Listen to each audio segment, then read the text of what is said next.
government based on President Poroshenko's peace plan. I thank you.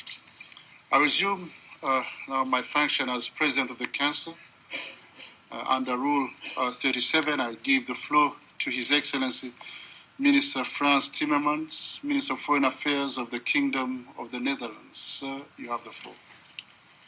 Thank you very much, Mr. President, and thank you for allowing me to speak here today.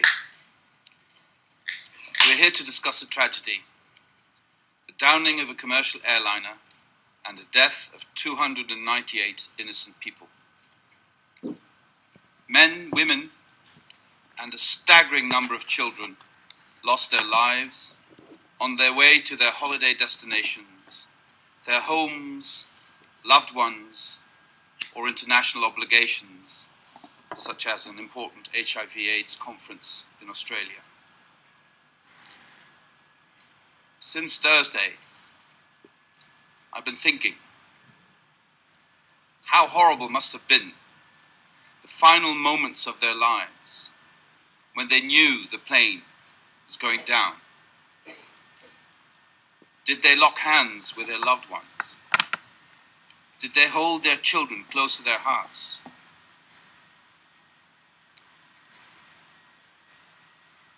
Did they look each other in the eyes one final time in a wordless goodbye? We will never know. The demise of almost 200 of my compatriots has left a hole in the heart of the Dutch nation. It's caused grief, anger, and despair. Grief for the loss of the loved ones, anger for the outrage of the downing of a civilian airplane, and despair after witnessing the excruciatingly slow process of securing the crash site and recovering the remains of the victims. It is fitting that this august council should take position on this matter, and I welcome the adoption of today's resolution of the United Nations Security Council, which was tabled by Australia, which the Netherlands co-sponsored. I thank the countries which expressed support for it. And I particularly want to thank Julie Bishop personally. Julie, we are in this together. Mr. President, for the Netherlands, one priority clearly stands out above all others. Bring the victims' remains home. It is a matter of human decency that remains should be treated with respect, and that recovering victims' remains should be done without any delay. The last couple of days we've received very disturbing reports of bodies being moved about and looted for their possessions. Just for 1 minute, I'm not addressing you as representatives of your countries, but as husbands and wives, fathers and mothers, just imagine that you first get the news that your husband was killed, and then within 2 or 3 days you see images of some thug removing the wedding band from their hands. Just imagine that this could be your spouse. To my dying day, I will not understand that it took so much time for the rescue workers to be allowed to do their difficult jobs, and that human remains should be used in a political game. If somebody here around the table talks about a political game, this is the political game that has been played with human remains, and it is despicable. I hope the world will not have to witness this again any time in the future. Images of children's toys being tossed around, luggage being opened, and passports, including passports of children, being shown on television. They are turning our grief and mourning into anger of a whole nation. We demand unimpeded access to the terrain. We demand respectful treatment of the crash site. We demand dignity for the victims and the multitudes who mourn their loss.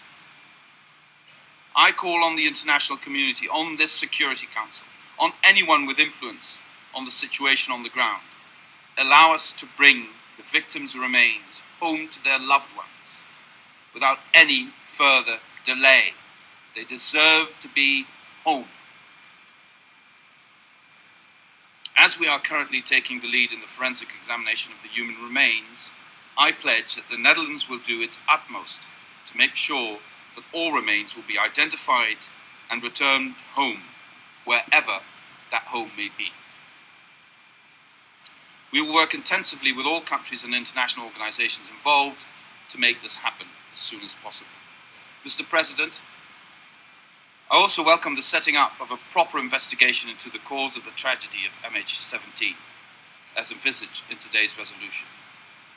The Netherlands has agreed to assume a leading role in such an investigation, in close cooperation with the relevant countries, United Nations and ICAO. I am fully aware of the great responsibility we now take upon ourselves, and I give you my personal commitment that we will discharge this responsibility to the best of our abilities. As far as the safety and security of the site and the international investigators is concerned, I underline the responsibility the Security Council took upon itself with today's resolution to take additional measures if circumstances so require. Once the investigation ascertains who was responsible for the downing of the flight MH17, accountability and justice must be pursued and delivered. We owe it to the victims. We owe it to justice. We owe it to humanity. Please, provide full cooperation so that justice can be served. We will not rest until all facts are known and justice is served. I thank you, Mr. President. I thank His Excellency Minister Timmermans for his statement. Now I give the